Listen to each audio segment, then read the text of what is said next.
Selamat pagi, shalom. Ya, kita bersyukur kepada Tuhan. Kita merasakan kebaikan Tuhan sehingga kita selalu diberkati dan disertai oleh Tuhan, dan kita selalu dituntun mengikuti langkah-langkahnya. Saat ini kita akan belajar firman Tuhan. Firman Tuhan saya akan ambil di dalam Perjanjian Lama, kitab Mazmur. Mazmur pasal yang ke-75 ayat yang keempat. Mazmur 75 ayat yang keempat. Saya bacakan dalam terjemahan lama. Terjemahan lama firman Tuhan sebagai berikut. Bahwa hancurlah bumi serta dengan orang sekalian yang mendudukinya, jikalau tiada aku meneguhkan tiang-tiangnya. Selah. Firman Tuhan pada pagi hari ini, saudara sekalian, lewat pemazmur mengatakan bahwa bumi ini hancur dan orang-orang yang mendudukinya sekaliannya akan hancur. Jadi kalau bumi dihancurkan, maka orang-orang pun semua yang ada di dalamnya itu akan mengalami kehancuran. Ini adalah Mazmur Asaf, nyanyian bagi biduan besar. Saudara, kalau kita memperhatikan dalam pendidikan geografi, bahwa bumi ini bulat, bumi itu bulat dan tidak punya kaki, tetapi dia, saudara sekalian, melayang-layang di udara, Dan demikian juga dikatakan oleh Nabi Ayub dalam Ayub pasal yang ke-26. Ayub 26 ayat yang ke-7, kita baca firman Tuhan.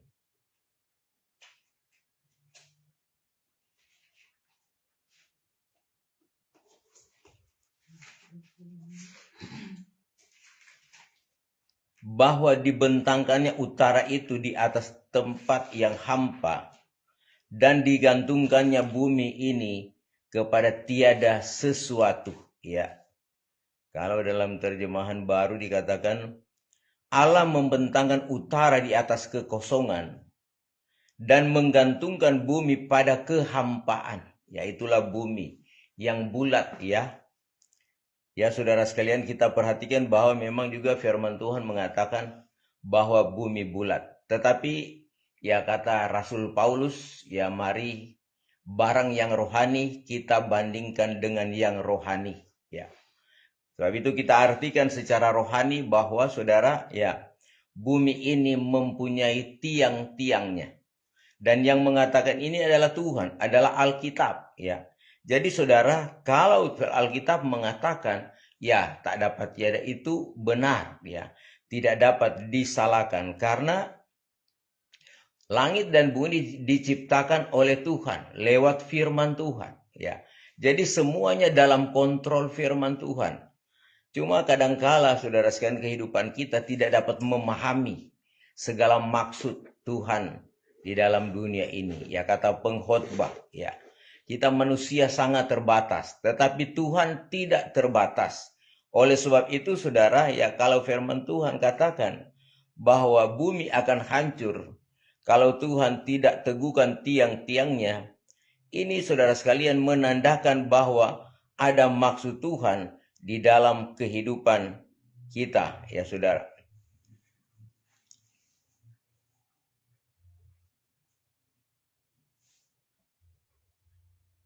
Mazmur 75, saudara sekalian, ayat pokok tadi, adalah berbicara bagaimana kalau Tuhan tidak meneguhkan tiang-tiangnya. Nah, secara rohani, saudara sekalian, di pemandangan Tuhan bahwa bumi itu punya tiang, dan tiang-tiang inilah yang diteguhkan oleh Tuhan, Siapakah tiang-tiang? Apakah bentuk apakah tiang-tiang itu, saudara? Nah, kita lihat, saudara sekalian, di dalam kitab Galatia pasal yang kedua, Galatia 2 ayat 9, kita membaca di sana, saudara, silakan dibaca. Galatia 2 ayat 9. Dan setelah melihat kasih karunia yang dianugerahkan kepadaku Maka Yakobus, Kefas, dan Yohanes yang dipandang sebagai soko guru jemaat berjabat tangan dengan aku dan dengan Barnabas sebagai tanda persekutuan, supaya kami pergi kepada orang-orang yang tidak bersunat dan mereka kepada orang-orang yang bersunat. Iya, saya bacakan dalam terjemahan lama ya. Galati 2 ayat 9. Maka tatkala mereka itu sudah tampak anugerah yang telah dikaruniakan kepadaku itu, lalu Yakub dan Kefas dan Yahya yang dibilangkan menjadi tiang, itu pun berjabat tangan dengan aku dan Barnabas sebagai tanda persekutuan, supaya kami ini pergi kepada orang kafir, tetapi mereka itu pergi kepada orang yang bersunat itu. Jadi yang dimaksudkan dengan tiang ini adalah berbicara tentang hamba-hamba Tuhan, ya. Hamba-hamba Tuhan adalah orang yang dipakai oleh Tuhan, orang yang dipilih dan dibentuk, diberikan kebenaran, diberikan kuasa untuk memberitakan Injil Kerajaan, untuk mengerjakan pekerjaan Tuhan. Itulah yang dikatakan oleh Tuhan menjadi tiang, ya. Dikatakan lalu Yakub dan Kefas dan Yahya yang dibilangkan menjadi tiang itu pun berjabat tangan dengan aku, ya. Menjadi tiang, saudara. Jadi hamba-hamba Tuhan ini hamba-hamba Tuhan yang dipakai oleh Tuhan. Nah, oleh sebab itu, ya, inilah yang menjadi kekuatan bumi ini, tiang. Jadi kalau tidak ada hamba-hamba Tuhan, maka bumi ini akan lenyap, akan hancur, ya. Kita akan lanjut saudara sekalian ya, bahwa hamba-hamba Tuhan juga ya, ada yang hamba Tuhan yang dipakai oleh Tuhan, tetapi ada juga hamba Tuhan yang tidak dipakai oleh Tuhan, tetapi menyatakan diri sebagai hamba Tuhan. Karena memang nubuatan firman Tuhan ya, Tuhan Yesus katakan di dalam Matius pasal yang ke-24 bahwa akan ada nabi-nabi palsu, ya, Kristus palsu, nabi-nabi palsu. Di dalamnya juga ada hamba-hamba Tuhan yang palsu. Nah, yang palsu ini tidak dibilangkan menjadi tiang-tiang di bumi ini, ya.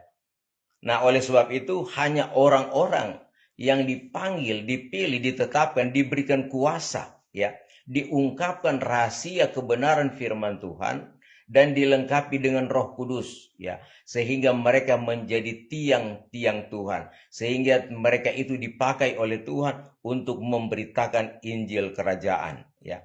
Untuk ya tujuannya untuk menyelamatkan ya mereka yang masih tersesat, mereka yang masih terikat ya dengan terikat dengan pengaruh-pengaruh mistik, pengaruh-pengaruh iblis ya. Itu sebabnya firman Tuhan harus disampaikan sehingga mereka itu boleh dimenangkan. Mereka boleh mengerti dan datang kepada Tuhan. Hanya firman Tuhan yang dapat menarik mereka. Sebab dikatakan dalam kitab Yohanes pasal yang ke-8, tidak ada seorang pun yang datang kepada Bapa jikalau hatinya tidak ditarik oleh Bapa. Jadi saudara sekalian, semua orang yang dipanggil oleh Tuhan itu atas kuasa Tuhan, dipanggil dan ditetapkan. Namun saudara sekalian, dalam Yohanes pasal 8 ayat 44, jika orang pun datang kepada Tuhan, itu Tuhan akan saudara sekalian menerima dia. Jadi kuncinya datang kepada Tuhan, mendengar apa kata Tuhan, dan lakukan kehendak Tuhan, baru dia dikatakan menjadi tiang di bumi ini. Ya, kita akan lanjut saudara sekalian. Kemudian saudara sekalian, apakah hanya hamba-hamba Tuhan yang menjadi tiang? Ya, kita baca dalam firman Tuhan dalam 1 Timotius pasal yang ketiga, 1 Timotius 3 ayat yang ke-15.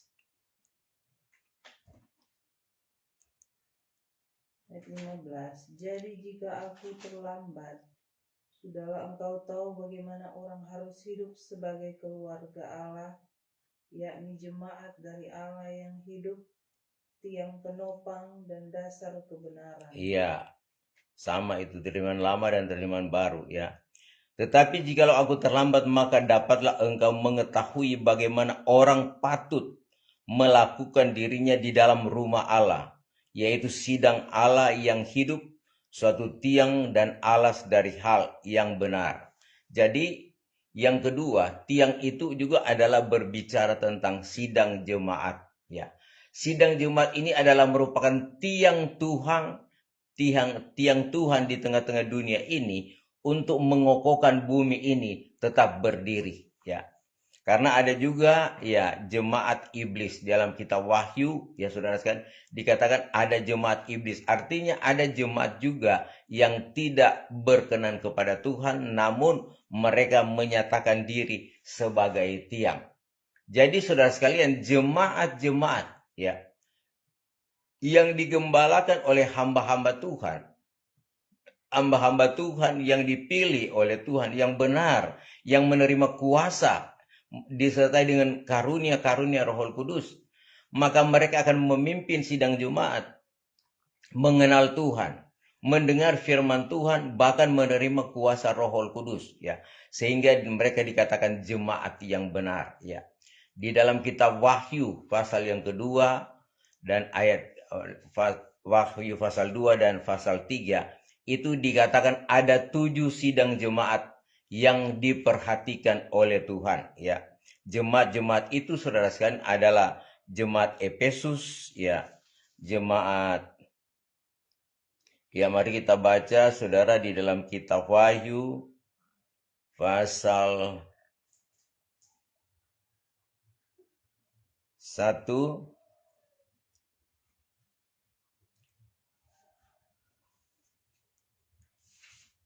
ayat yang coba baca yang ada 7 jemaat. Ayat yang ke-11 ya, para firman Tuhan berbunyi sebagai berikut. Katanya, apa yang engkau lihat, tuliskanlah di dalam sebuah kitab dan kirimkanlah kepada 7 jemaat ini, yaitu Efesus, Smyrna, kemudian Pergamus, Tiatira, Sardis, Philadelphia, dan Laodikia. Ini 7 sidang jemaat yang berkenan kepada Tuhan. Dan Tuhan selalu memperhatikan ke-7 sidang jemaat ini. Dan 7 sidang jemaat ini adalah menggambarkan kehidupan gereja Tuhan akhir zaman ini. Organisasi gereja yang ada di akhir zaman yang berkenan kepada Tuhan itu ditentukan oleh 7 sidang ini. Jadi karakter, cara mereka beribadah, melakukan ritual, datang kepada Tuhan, perbuatan mereka itu yang dipantau oleh Tuhan. Inilah sidang-sidang jemaat yang berkenan kepada Tuhan. Jadi cara-caranya. Nah, kita memperhatikan saudara sekalian bahwa kalau jemaat adalah tiang Tuhan, maka tentunya tiang Tuhan itu selalu dibersihkan, selalu ditolong oleh Tuhan. Saudara, kita memperhatikan kenapa saudara tiang itu ya sangat berpengaruh. Hamba-hamba Tuhan itu sangat berpengaruh demi tegaknya atau kokohnya bumi ini. Kita memperhatikan bagaimana saudara ya Nabi Abraham ya dalam Kejadian pasal yang ke-18 ya. Kejadian 18 ayat 16 sampai ayat 33. Dia adalah seorang hamba Tuhan yang dipilih oleh Tuhan. Bahkan dia dikatakan bapa daripada segala orang yang benar. Karena dalam ayat yang dalam pasal yang ke-12, Kejadian 12, dia dipanggil oleh Tuhan tinggalkan keluarga, pergi ke satu tempat yang dia sendiri tidak tahu, tetapi dia mengikuti kehendak Tuhan. Dan Tuhan menuntun dia, bahkan menyertai Abraham.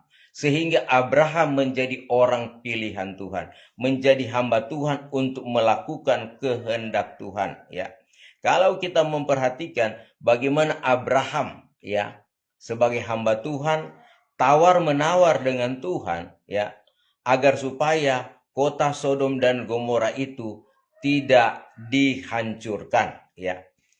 Abraham saudara sekalian ya, kita melihat bahwa dia saudara sekalian ya melakukan segala sesuatu ya sebagai tiang ya.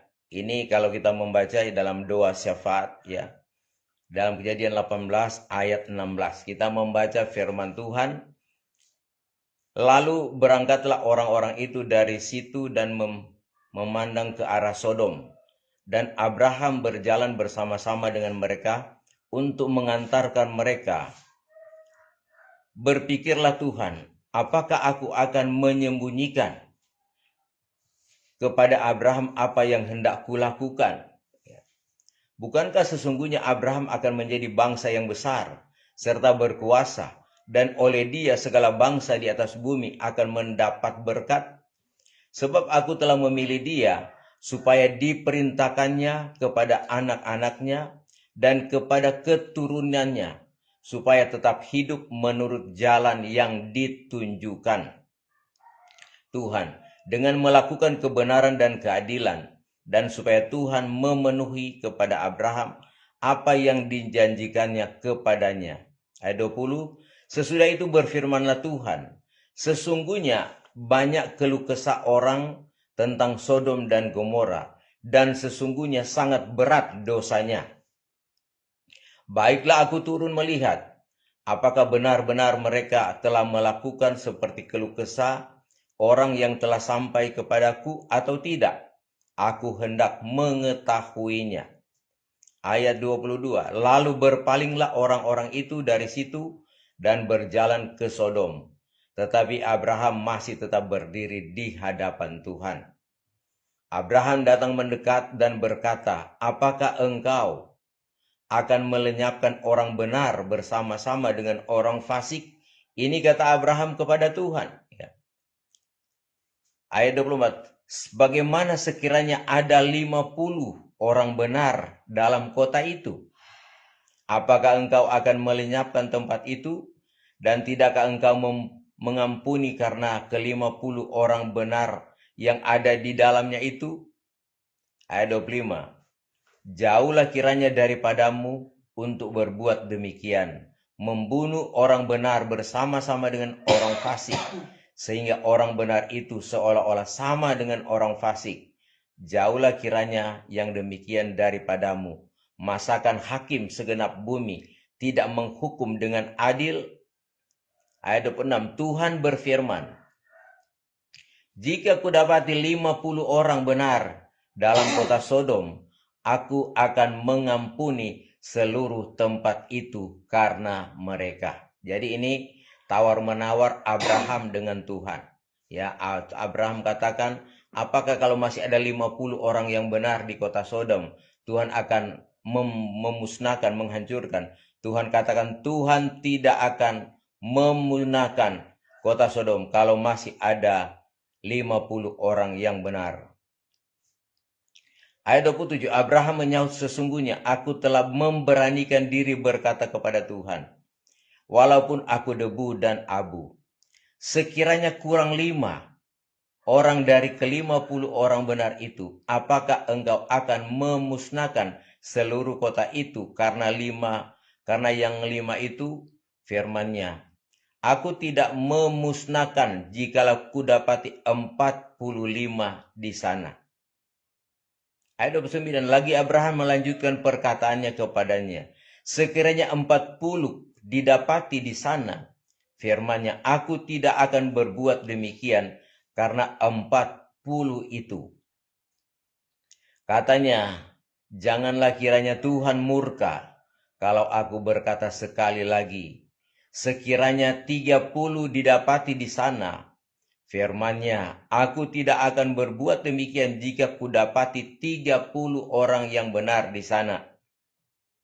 Katanya, sesungguhnya aku telah memberanikan diri berkata kepada Tuhan, sekiranya 20 didapati di sana, firman-Nya, aku tidak akan memusnahkannya karena yang 20 itu. Ayat 22, katanya, janganlah kiranya Tuhan murka kalau aku berkata lagi sekali, ini saja, sekiranya 10 didapati di sana, firman-Nya, aku tidak akan memusnahkannya karena yang 10 itu. Lalu pergilah Tuhan setelah ia selesai berfirman kepada Abraham, dan kembalilah Abraham ke tempat tinggalnya. Saudara, kita memperhatikan di sini bagaimana ya seorang Abraham, hamba Tuhan, tawar-menawar dengan Tuhan karena Tuhan akan membinasakan kota Sodom. Ya, kota Sodom dan Gomora. Di dalamnya ada saudaranya, ada ponakannya Lot, ya, Lot dan keluarganya, dan ada saudara-saudara yang sudah berkembang di kota Sodom itu, ya. Ini saudara sekalian mempunyai peran, ya. Jadi bayangkan Tuhan katakan, apakah aku akan menyembunyikan rencanaku untuk menghancurkan kota Sodom dan Gomora kepada Abraham, ya, kekasihnya, pilihan Tuhan, ya. Sebab itu dia datang kepada Abraham.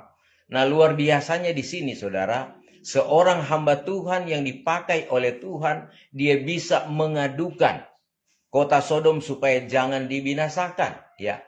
Nah, oleh sebab itu Tuhan mendengar tawaran Abraham luar biasa dari 50, ya, 50 dari satu kota itu, ya, 50 orang yang benar. Tuhan katakan kalau masih ada 50 orang yang benar, Tuhan belum akan membinasakan.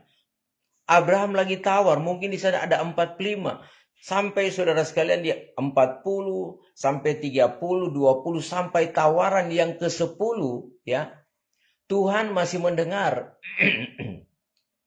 Dan Tuhan katakan kalau di kota Sodom masih ada 10 orang yang benar, aku tidak akan membinasakan kota itu. Ternyata saudara kasih dalam Tuhan yang terjadi, orang yang benar saudara sekalian di kota Sodom tidak lebih dari 10 orang. Tinggal Lot, ya, istrinya dan anak-anaknya, ya. Dan saudara kasih dalam Tuhan, sehingga kalau kita membaca terus, ya, Kejadian pasal yang ke-19, bagaimana malaikat Tuhan turun di kota Sodom dan Gomora, mereka pun malaikat itu akan dianiaya oleh orang Sodom, ya, sehingga mereka saudara sekalian terjadi perdebatan, ya. Rumah Lot itu pintunya dihancurkan, tetapi kuasa Tuhan ada kepada malaikat itu sehingga mereka membutakan mereka yang saudara sekalian mencari, ya, atau mau menganiaya mereka. Kemudian pada pagi-pagi harinya malaikat itu mengantar Lot dan istri anak-anaknya keluar, ya, menuju ke Soar, ya, saudara sekalian, ya. Dengan terpaksa malaikat menarik, meskipun, ya, ada kerinduan daripada keluarga agar supaya jangan dibawa, tetapi Tuhan mau menyelamatkan. Sehingga apa yang terjadi, ya, mereka melangkah juga meninggalkan kota Sodom. Dan saudara, Tuhan katakan jangan menoleh ke belakang. Tetapi pada akhirnya, ya, mungkin karena istri Lot ini, dia begitu mencintai, ya, harta bendanya, masih ada keluarganya, saudara-saudara di Sodom, sehingga dengan berat hati sebagai seorang perempuan, dia mau melihat apa yang Tuhan perbuat. Dan apa yang terjadi, dia menjadi tiang garam, ya, saudara sekalian. Nah, saudara memperhatikan firman Allah ini, bahwa Tuhan apabila dia akan melakukan segala sesuatu, dia akan sampaikan kepada hamba-hambanya. Itulah tiang-tiang Tuhan, ya, saudara. Kemudian juga saudara sekalian, ya, kalau tiang itu adalah sidang Jumat, maka sidang Jumat juga selalu, ya, diberikan petunjuk-petunjuk oleh Tuhan. Ya, sebab itu banyak sidang Jumat di akhir zaman ini sudah mengerti rencana Tuhan, karena mereka juga diberikan karunia, diberikan hikmat untuk mengerti kehendak Tuhan, sehingga mereka saudara sekalian melihat, ya, mendengar firman Tuhan, melakukan, dan mereka juga akan ditetapkan yang menjadi orang-orang pilihan Tuhan untuk mengokohkan tiang-tiang ini. Nah, saudara kasih dalam Tuhan, tiang-tiang ini, hamba-hamba Tuhan dan sidang Jumat sangat menentukan kelangsungan umat manusia. Bumi akan hancur, ya, akan dihancurkan oleh Tuhan tatkala orang-orang benar itu sudah tidak ada lagi, atau sudah semakin sedikit, ya. Kita membaca saudara sekalian di dalam Mika pasal yang ke-7. Mika pasal yang ke-7 ayat 2, ya. Apa kata firman Tuhan di sana? Dikatakan begini.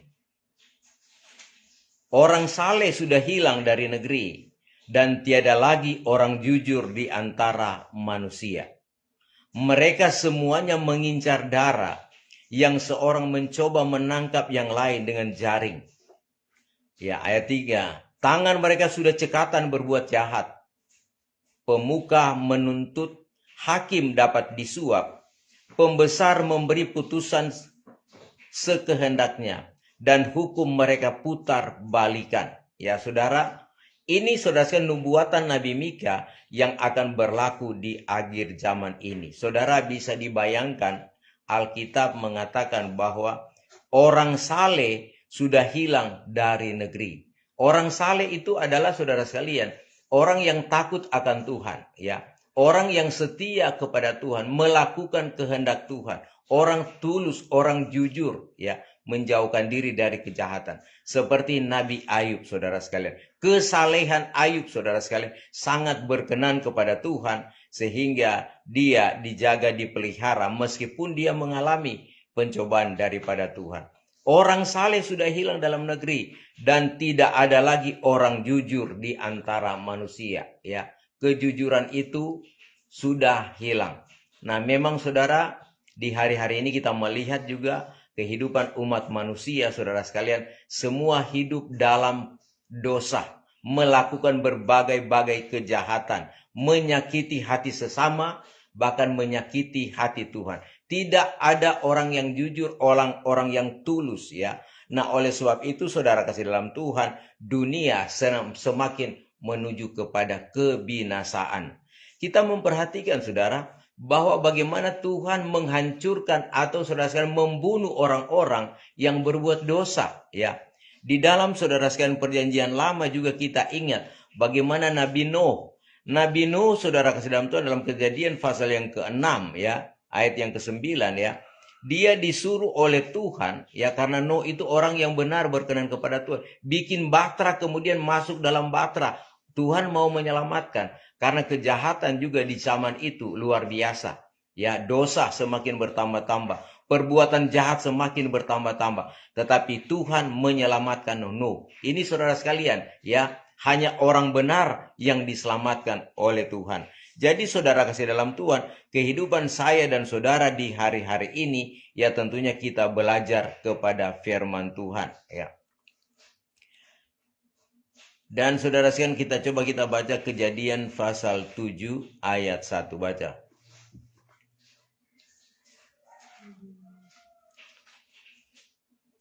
Kejadian 7 ayat 1. Lalu berfirmanlah Tuhan kepada Nuh. Masuklah ke dalam bahtera itu. Engkau dan seisi rumahmu. Sebab engkaulah yang kulihat benar di hadapanku. Di antara orang Saman ini. Dari segala binatang yang tidak haram. Ya, sampai di sana saja, ya. Jadi saudara sekalian, Tuhan menyelamatkan Nuh dan keluarganya masuk ke dalam bahtera karena Tuhan akan menurunkan air bah, ya. Nah, saudara, sama dengan kota Sodom dan Gomora. Tatkala Tuhan akan membinasakan, maka orang-orang benar itu dikeluarkan oleh Tuhan. Akhir zaman ini, saudara, kita melihat bahwa kejahatan juga semakin bertambah-tambah, dosa, ya, semakin bertambah-tambah. Dan kita akan melihat pada akhirnya Tuhan akan membinasakan bumi ini, ya. Nah, oleh sebab itu saudara, kehidupan kita, mari kita sementara dibentuk oleh Tuhan, oleh firman Tuhan, supaya kita mengenal Tuhan, mendengar apa kata Tuhan, melakukan kehendak Tuhan, sehingga kita dibenarkan oleh firman Tuhan. Jadi kita ini dibenarkan oleh firman Tuhan. Sebab Alkitab mengatakan Roma 3 ayat 10 dan ayat yang ke-21, tidak ada orang yang benar. Semua sudah jatuh dalam dosa dan kehilangan kemuliaan Allah. Dan kita ini dibenarkan hanya oleh anugerah. Kita dibenarkan karena firman Tuhan dan Roh Kudus, ya. Kebenaran itu adalah firman Tuhan yang kita terima, kita dengar, kita taruh di dalam hati, sehingga Tuhan menetapkan kita sebagai orang-orang yang benar, yang selalu melakukan kebenaran. Inilah saudara sekalian yang dimaksudkan oleh Tuhan, bahwa selagi bumi ini masih ada orang-orang benar, Tuhan akan menyelamatkan. Tetapi tatkala orang-orang benar akan hilang, ya, karena akan berguguran, sebab iblis akan berusaha untuk menjatuhkan, ya, untuk menghancurkan umat manusia. Tetapi orang yang benar itu tetap dipelihara dan dilindungi oleh Tuhan, ya. Bahkan saudara sekalian dalam kitab Wahyu pasal yang ke-6, saudara sekalian ya, semua akan dihancurkan oleh Tuhan, tetapi orang benar itu dipelihara oleh Tuhan. Meskipun pada masa yang sukar ya, dikatakan waktu itu saudara sekalian masa sukar, secupak gandum sedinar harganya, tetapi minyak dan air anggur jangan engkau rusakkan. Artinya orang yang mempunyai iman minyak dan air anggur itu tetap terpelihara di tengah-tengah masa yang sukar. Nah, saudara kasih dalam Tuhan, berbicara tentang tiang ya. Tiang saudara sekalian, biasanya orang membuat tiang untuk membuat satu bangunan ya. Bangunan saudara sekalian yang mempunyai tiang ia akan kuat ya. Nah, saudara, tiang itu tentunya ya saudara sekalian dibuat dari kayu ya. Orang-orang zaman dahulu membangun bangunan itu dari kayu. Nah, kayu itu diambil dari hutan yang luas, hutan lebat ya. Hutan yang saudara sekalian ya besar sehingga mendapatkan kayu yang baik. Nah, kayu itu saudara sekalian ya tatkala jadi tiang dia bukan otomatis langsung jadi tiang, tetapi melalui proses ya. Orang pergi ke hutan membawa peralatan ya. Kalau zaman sekarang semakin canggih ya, ada sensor, ada mesin untuk memotong ya. Memotong bagaimana menurut ukuran sehingga cepat untuk membuat satu tiang. Kalau zaman dulu masih manual, orang saudara sekalian sangat sulit, jadi bertahun-tahun baru bisa menyelesaikan satu bangunan dengan tiang-tiangnya. Dan tiang-tiang inilah berbicara tentang hamba-hamba Tuhan sidang jemaat. Bagaimana hamba-hamba Tuhan sidang jemaat yang saudara kasihan dalam dunia ini ya. Hidup di dalam hutan belantara dunia ini ya. Dan mereka dipanggil oleh Tuhan, dibentuk oleh Tuhan. Bagaikan pohon dipotong di hutan, kemudian dibentuk, dipanggal-panggal, kemudian saudara dibentuk. Ya memang itu sakit ya. Pembentukan Tuhan sakit ya. Inilah saudara sekalian kehidupan hamba-hamba Tuhan yang dipanggil, dipakai oleh Tuhan untuk melayani pekerjaan Tuhan. Sebab itu masalah-masalah yang terjadi, pergumulan yang terjadi adalah merupakan proses penyempurnaan iman. Proses kita menjadi tiang Tuhan. Karena dalam kitab Wahyu dikatakan kita akan dijadikan tiang Tuhan di Yerusalem baru. Ya, kita jadikan Tuhan di tengah-tengah dunia ini. Ya, maka saudara sekalian kita akan dibawa terus sampai menjadi tiang Tuhan di Yerusalem baru. Ini saudara sekalian rencana Tuhan, maksud Tuhan. Jadi saudara sekalian ya, kayu itu dipotong, dipanggal-panggal, kemudian dibentuk. Ya, bagaimana prosesnya sangat lama. Dan itulah kita diproses Tuhan menjadi sempurna tubuh, jiwa, dan roh itu memang sangat lama. Namun tatkala kita menjadi tiang, maka kita orang yang berharga, orang yang bernilai tinggi. Karena Tuhan katakan berharga kepada pemandangan Tuhan, orang-orang pilihan Tuhan. Kalau berharga berarti saudara sekalian Tuhan mengasihi dan dia akan menuntun kita, akan dibawa kepada kesempurnaan tubuh, jiwa, dan roh, dan akan dibawa ke sorga. Nah, saudara kasih dalam Tuhan, pada akhirnya kalau saudara sekalian kita melihat eskatologi bagaimana Tuhan mengungkapkan di akhir zaman ini. Ya, panggilan Tuhan, yaitu kita akan masuk pada pesta pondok daun-daunan bagi orang Israel. Namun bagi kita gereja Tuhan akhir zaman, kita dijemput pada jemputan yang terakhir, yaitu kegerakan rohani yang besar. Di situ gereja Tuhan atau orang yang percaya yang menjadi tiang itu disempurnakan untuk menjadi pengantin. Jadi ada 5 jemputan. Jemputan yang pertama, tatkala kita dipanggil oleh Tuhan lewat firman Tuhan, kita mengerti dan kita lakukan kehendak Tuhan. Panggilan yang kedua, jemputan yang kedua adalah bagaimana kita beribadah yang benar kepada Tuhan, ya. Dan perjamuan kudus. Panggilan yang ketiga yaitu saudara sekalian ya, kita masuk pada acara Tuhan yang besar, yaitu satu sabat yang terakhir yang dibagi 2, yaitu 3,5 tahun kegerakan besar dan 3,5 tahun zaman antikris.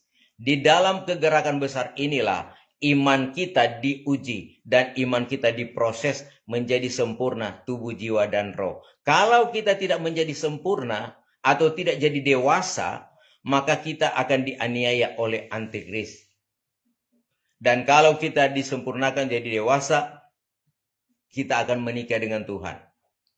Menikah itu di bumi, tapi acaranya nanti di sorga, yaitu pesta 75 hari di sorga. Nah, inilah gereja Tuhan, saya dan saudara, yang diajarkan oleh Tuhan untuk masuk pada kegerakan besar. Dan Tuhan mengingatkan bahwa ini hari-hari yang terakhir. Kita perlu berjaga-jaga, jaga iman, jaga hidupmu, berbuat baiklah setiap hari. Hidup dalam pertobatan, tinggalkan segala dosa. Dan saudara sekalian ya, jangan lagi kita berpikir tentang perkara-perkara yang lain yang ada di bumi ya. Mendapatkan itu, punya cita-cita tinggi, tetapi bercita-citalah sekarang saudara, bagaimana menjadi pengantin Tuhan, bagaimana kita menjadi orang berkenan kepada Tuhan. Karena saudara, jaminan firman Tuhan sebetulnya ya, cari dulu kerajaan Allah dan kebenarannya, artinya usahakan Tuhan dulu ya, dari segala yang kita inginkan. Usahakan cari Tuhan, maka tatkala kita mendapatkan Tuhan, kita hidup dalam kebenaran, dalam peribadatan yang benar, selalu mencari Tuhan, membaca Alkitab, berdoa, berpuasa, maka Tuhan, saudara sekalian, akan berkenan. Semua yang kita lakukan kalau berkenan kepada Tuhan, berkat itu Tuhan akan turun. Segala kebutuhan kita tidak perlu kita cari, tetapi selalu berkat Tuhan selalu diadakan oleh Tuhan. Bukankah di dalam Mazmur 37, saudara sekalian, Tuhan menjamin kehidupan kita ya. Coba baca Mazmur 37 ya. Kita membaca firman Tuhan ayat yang ke-24 dan 25. Ke-24. Apabila ia jatuh, tidaklah sampai tergeletak, sebab Tuhan menopang tangannya. Dahulu aku muda, sekarang telah menjadi tua, tetapi tidak pernah kulihat orang benar ditinggalkan atau anak cucunya meminta-minta roti. Ya, saudara, dikatakan oleh firman Tuhan ya, apabila ia jatuh tidaklah sampai tergeletak, sebab Tuhan menopang tangannya.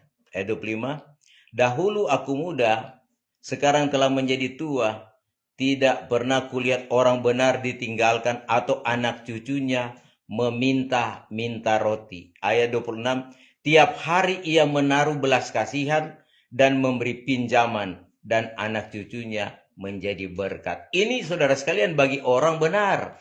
Orang yang mencari Tuhan, ada di dalam hadirat Tuhan ya. Orang yang saudara sekalian ya sekarang mencari kebutuhan ya, seringkali mengandalkan kekuatan sendiri ya.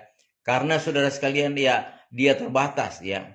Dan kadangkala orang kalau mencari berkat ya, dia cari koperasi ya, dia cari bank untuk mendapatkan pinjaman. Sebetulnya saudara sekalian, yang paling utama mari kita cari Tuhan, hidup di dalam Tuhan. Karena Tuhan katakan ya, tiap hari ia ya, ayat 26, tiap hari ia menaruh belas kasihan dan memberi pinjaman, dan anak cucunya menjadi berkat. Pinjaman saudara sekalian bukan cuma soal materi, bukan cuma soal uang ya, tetapi nafas hidup ini adalah pinjaman Tuhan ya. Kesehatan kita adalah pinjaman Tuhan, kekuatan yang Tuhan miliki, semua adalah pinjaman. Kita tidak punya apa-apa. Apa yang kita miliki itu semua milik Tuhan. Semua akan kembali kepada Tuhan. Nah, oleh sebab itu saudara, carilah Tuhan ya. Carilah Tuhan dan hiduplah. Karena saudara kasih dalam Tuhan, bersama Tuhan itu indah, mulia. Dan saudara sekalian ya, oleh sebab itu ya, kita ini adalah tiang-tiang Tuhan. Marilah kita jadi berkat ya saudara sekalian. Jadi berkat untuk kemuliaan nama Tuhan. Artinya kita menjadi contoh, menjadi teladan, menjadi terang, supaya tatkala orang melihat, maka teladan Kristus ada di dalam hidup kita melalui perbuatan. Jadi lewat pertobatan kita akan melihat ada buah-buahnya. Jadi saudara sekalian, bukan semua orang yang beribadah itu sudah orang benar, tetapi orang melihat buahnya ya. Jangan hanya melihat firman kemudian hanya mengerti, tapi lakukan, taruh dalam hati sehingga kita menjadi terang Tuhan. Tuhan memberkati kita semua. Dan saat ini kita akan menyembah Tuhan dalam roh dan kebenaran. Mari kita bersungguh-sungguh saudara, agar supaya ya Tuhan menjamah setiap hidupmu yang bersungguh-sungguh. Sebab itu buka hati, rasakan jamahan Tuhan, lawatan Tuhan. Karena Tuhan ada di tengah-tengah kita dengan kemuliaannya. Tuhan tidak dapat dibatasi dengan waktu dan tempat. Dia ada di mana-mana. Apalagi kita yang sudah ada di online saat ini ya. Tuhan ada bersama orang yang sungguh-sungguh ya datang kepada Tuhan. Kita angkat pujian.